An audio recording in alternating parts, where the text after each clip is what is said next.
tardes tengan todos. Les saluda la doctora Lourdes Mesa. En esta oportunidad me corresponde acompañarles en este Congreso Internacional titulado Perspectivas y Retos de la Gerencia Avanzada y la Educación en el Contexto Venezolano de la Universidad Nacional Experimental de los Llanos Occidentales, Ezequiel Zamora, UNIYES, Núcleo Guasdualito. Quise compartir esta imagen, bueno, por cuanto tengo cierta afectividad hacia la UNIYES, por cuanto la conozco desde su fundación, desde que fue creada, ¿no? Yo soy barinesa y pues me identifico mucho con mis llanos venezolanos, por supuesto con mis amigos del estado Apure. Dicho esto, pues les voy a acompañar con una ponencia titulada Organizaciones antifrágiles, estrategias gerenciales para crecer con la incertidumbre. Mi nombre es Lourdes Mesa y quiero agradecerle pues la cordial invitación que me concedió mi colega y amigo Miguel Ángel para acompañarlos en el día de hoy. Antes de profundizar y de iniciar en lo que es el contenido, ¿verdad? Les dejo una interrogante para que reflexionen un poco, porque siempre que hay una teoría gerencial nueva, pues uno dice, bueno, ¿por qué cambiamos de una teoría gerencial a otra? ¿Qué es lo que nos lleva a trascender, ¿no? Les agradecería pues que respondan en el chat sus comentarios, sus opiniones. Sin embargo, pues brevemente les voy a presentar en dos láminas de manera muy sintetizada cómo han ido evolucionando las teorías gerenciales en el tiempo, ¿no? Sencillamente vamos a hacer un repaso por cuanto el contenido a profundidad no es este, pero sí para que hagamos una reflexión, cómo hemos ido evolucionando desde el año 1911, cuando se fundó la teoría de la administración científica, así como la teoría clásica en el año 1916, cuando Frederick Taylor y Henry Fayol, crearon la teoría de la administración científica. Se empezó a considerar la administración como una ciencia, ¿no? Y posterior a esto, pues vemos que en el año 1922 tenemos la teoría burocrática de Mark Webber, la teoría de las relaciones humanas, Elton Mayo, se hicieron estudios, esto fue para el año 1932, de del comportamiento humano, ¿no? Y cómo mejorar las condiciones ambientales de los trabajadores dentro de las organizaciones, ¿no? Para el año 1940 y 50, Barnall y Simons crearon la teoría del comportamiento organizacional. Luego tenemos a Bertrand Lanfy con la teoría de sistemas, seguidamente con la teoría contingencial de Woodward, Burr y Stalker para el año 1960, así como Kurt Lewin con la teoría del desarrollo organizacional. Ya para el año 1980 hablaba Deming y Juran de lo que es la calidad total. Entre el año 80 y 90 tenemos a Burr y Bass que nos presentan lo que es el liderazgo transformacional, ¿no? Que se está aplicando mucho hoy en día también. Para el año 90 ya tenemos a Peter Senge y Pralan y Hamel con la teoría del conocimiento y la teoría, la gestión basada en competencias. Y finalmente, o sea, para llegar hasta el año 2000-2012, tenemos a Margaret Tyser Snowden, así como Edgar Morin y Talet con la teoría del caos y la complejidad, y Talet con la teoría del liderazgo antifrágil, ¿no? Este más o menos para que ustedes pues ya se hagan una visión y tengan un abanico de teorías de cómo hemos ido evolucionando en el tiempo. Sin embargo, no podemos descartar que lo positivo de cada una de estas teorías, pues por supuesto, han permanecido en el tiempo. Yo siempre pongo el ejemplo de esas teorías de Taylor y Fayol, que fueron los creadores de lo que es la planificación, la coordinación, la organización, la dirección y el control, los cuales permanecen todavía, ¿no? Inclusive en la teoría de la planificación estratégica, estos principios pues también se llevan a cabo, ¿no? Y una teoría que no cumpla con estos procesos, pues sencillamente hay un desequilibrio. Y yo lo relaciono con lo que es la teoría del sistema, por cuanto una organización es un sistema, ¿no? En donde si fallan una de las partes, pues va a fallar todo el sistema, ¿no? Ahora sí, vamos a ver. En nuestro caso, el tema que nos concierne, tenemos ¿por qué hablar de antifragilidad para las organizaciones? ¿No? Tenemos que la antifragilidad nos va a permitir no solo resistir, sino fortalecerse en el caos. Es decir, que las organizaciones antifrágiles comparten una cultura de aprendizaje continuo basado en la experimentación y la adaptación, lo que va a permitir no solamente resistir en el tiempo, ¿verdad? Sino crecer y evolucionar a partir de la adversidad y la incertidumbre. Entonces se habla de lo que es un mundo VUCA, por sus siglas, es decir, que es una organización volátil, es incierto, es complejo y es ambiguo, donde todas las organizaciones van a necesitar mucho más que simple resiliencia, ¿no? Esto lo establece Taleb para el año 2012. Y antes de continuar y profundizar en el tema, pues yo quise compartir con ustedes el concepto de resiliencia, porque entonces hablamos mucho del tema, pero entonces, ¿qué significa, no? Quise compartir con ustedes tres conceptos fundamentales en base a dos autores y lo que dice la Organización Mundial de la Salud al respecto. Tenemos que Ramadé en el año 2023 define la resiliencia como esa capacidad de sobreponerse a la tragedia, enfrentando el sufrimiento y la injusticia y transformando el dolor en una fuerza para seguir adelante. A su vez, Bautista en el año 2021 lo define como aquel conjunto de comportamientos adaptativos en contextos de adversidad. Es decir, que es un proceso que implica el esfuerzo del individuo y de su entorno más inmediato para la superación de situaciones en principio traumáticas, ¿no? Porque en principio, porque esta teoría de la antifragilidad lo que ofrece es enfrentar esas problemáticas, ¿verdad? Que son traumáticas, pero en función de obtener el éxito, de ir superando esos escollos, por decirlo de alguna manera, para transformarlo en un bienestar para la organización. Por su lado, la Organización Mundial de la Salud para el año 2023 la define como los sistemas de salud referidos a la capacidad de prepararse, gestionar y adaptarse a los riesgos, lo cual está relacionado con el clima, el tiempo en que se reducen las emisiones de gases de efecto invernadero para proteger la salud en las comunidades, como un ejemplo, ¿no? Ahora bien, ¿qué es la antifragilidad? Está definida como aquellas organizaciones que no solo resisten al caos, a la incertidumbre y la crisis, sino que se benefician activamente de ellas, saliendo fortalecidas y evolucionando tras cada impacto, ¿no? ¿Qué beneficio le ofrece esta teoría a las organizaciones? A diferencia de las organizaciones frágiles, que son aquellas que se quiebran ante el estrés y otros elementos, o las robustas que resisten pero no cambian durante este proceso, las organizaciones antifrágiles prosperan y mejoran cuando enfrentan la volatilidad, el desorden o factores estresantes. En tal sentido, Talet ejemplifica esta diferencia como con una analogía, ¿no? En el caso de un fósforo, considera que es frágil por cuanto se apaga con el viento, mientras que una fogata es todo lo contrario, es antifrágil por cuanto se aviva y crece con el viento. Una de las diferencias con otras teorías es que va más allá de la resiliencia y la robustez clásicas.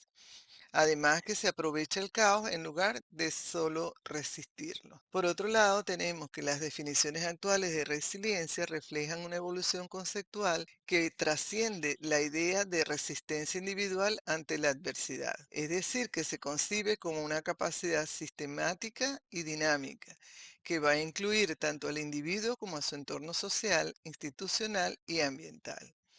Por ello es que autores como Nubia Bautista resaltan la interacción entre el sujeto y su contexto inmediato. Por otro lado, la Organización Mundial de la Salud amplía la mirada hacia los sistemas de salud y su adaptación frente a riesgos globales como el cambio climático, por dar un ejemplo. El autor Ramade ofrece una visión mucho más humana y emocional, la cual va a estar centrada en la transformación del sufrimiento en fortaleza. Es decir, esta diversidad de enfoques va a enriquecer el entendimiento del concepto y lo va a posicionar como una herramienta clave para la salud mental, para el bienestar colectivo y la gestión de crisis en entornos complejos. Seguidamente tenemos que este entorno empresarial global va a aumentar su incertidumbre de manera constante y es una condición necesaria para prosperar en un mundo incierto y volátil y que va a privar a los sistemas de factores estresantes que pueden ser perjudiciales para su recurso humano, por cuanto no solo enfrentando los desafíos se pueden fortalecer y evolucionar. Se deben considerar implicaciones prácticas y teóricas para un liderazgo y una adecuada gestión además de establecer estrategias gerenciales para prosperar ante la incertidumbre, incluyendo innovación, gestión de riesgos, cultura y adaptabilidad. Ahora bien, dentro de las características claves de una organización antifrágil tenemos 6 características fundamentales, entre las cuales tenemos la redundancia por cuanto tiene recursos o planes de respaldo al momento de una adversidad, ¿no? La diversificación, por cuanto no depende de una sola fuente de ingresos o estrategias, sino que tiene múltiples opciones al momento de afrontar, perdón, una situación. La experimentación, por cuanto prueba muchas ideas y aprende de los fracasos. Tiene una cultura de aprendizaje, la cual promueve el aprendizaje continuo en todos sus niveles. Como característica número 5 tenemos la descentralización, la cual favorece las decisiones distribuidas para adaptarse de manera más rápida. Como última característica tenemos la resiliencia, que desarrolla estrategias para afrontar el caos. Ahora bien, en cuanto a los principios de esta teoría de la antifragilidad, tenemos 6 principios fundamentales, tales como la diversificación inteligente, la cual evita la dependencia de una única estrategia, de un único mercado o un solo proveedor, explorando nuevas ideas, modelos de negocios y fuentes de ingresos para minimizar riesgos y aumentar la capacidad de adaptación. También tenemos la tolerancia al error y el aprendizaje continuo, por cuanto se debe ver los errores como oportunidades para aprender y mejorar, fomentando una cultura que alienta la experimentación, la retroalimentación constructiva y la corrección rápida. También tenemos la agilidad y la adaptabilidad, por cuanto se deben promover entornos que incentiven la creatividad, la innovación y la toma de decisiones de manera rápida y descentralizada, lo cual va a permitir que se responda de manera eficaz a los cambios y desafíos. Tenemos también las redes de colaboración y comunicación transparente, lo cual representa un gran apoyo para las organizaciones, por cuanto se deben construir conexiones sólidas dentro y fuera de la organización, facilitando el intercambio de conocimientos, el feedback y la co-creación para enriquecer la capacidad de respuesta. Por otro lado, tenemos la flexibilidad estratégica y la optimización dinámica, en donde se debe diseñar modelos de negocios con puntos de ajuste que sean rápidos y que permiten equilibrar la explotación de activos actuales con la exploración de nuevas oportunidades, gestionando la dualidad para captar valor inmediato y valor futuro. Y como último principio tenemos el liderazgo antifrágil, el cual establece que se debe promover una cultura organizacional donde el error es valorado, la comunicación es empática y clara, y se fomenta la resiliencia, la autonomía y la capacidad de cuestionar normas establecidas. Ahora, en cuanto a la cultura organizacional y el liderazgo antifrágil, tenemos 4 aspectos básicos, como la adaptabilidad y la flexibilidad, lo cual consiste en la capacidad que tienen las organizaciones para poder ajustarse de manera rápida a los cambios tanto internos como externos, aprendiendo y fortaleciéndose frente a la incertidumbre. Para ello, Taleb establece que las organizaciones antifrágiles no solo resisten el cambio, sino que por el contrario lo utilizan como una fuente de mejora. En cuanto a la autonomía descentralizada, tenemos que la distribución del poder y la toma de decisiones hacia todos los niveles deben fomentar la responsabilidad y la innovación local. En este punto, Lalous establece que esta descentralización favorece la resiliencia y la capacidad de respuesta ante entornos volátiles. Por otro lado, tenemos el liderazgo inspirador, en donde este estilo de liderazgo moviliza el compromiso colectivo mediante el ejemplo, el propósito y la conexión emocional. Heifer y Linsky, en el año 2002, lo consideran como el líder antifrágil debe inspirar, no imponer, sino que genera una visión y no solamente se fundamenta en el control. Como último punto, tenemos la transparencia y la comunicación abierta, en donde el flujo debe ser claro y honesto de información que se va a generar en base a la confianza, la cohesión y la alineación en todos los niveles de la organización. En este punto, James nos define que la transparencia va a fortalecer la cultura organizacional y por ende mejora la capacidad de adaptación. En cuanto a las estrategias gerenciales para la innovación antifrágil, tenemos la experimentación y el fracaso rápido, lo cual va a permitir que los errores sucedan para el logro de un aprendizaje mucho más ágil. Una cultura de aprendizaje para fomentar ese feedback que debe existir de una manera constante y diversa en base al pensamiento.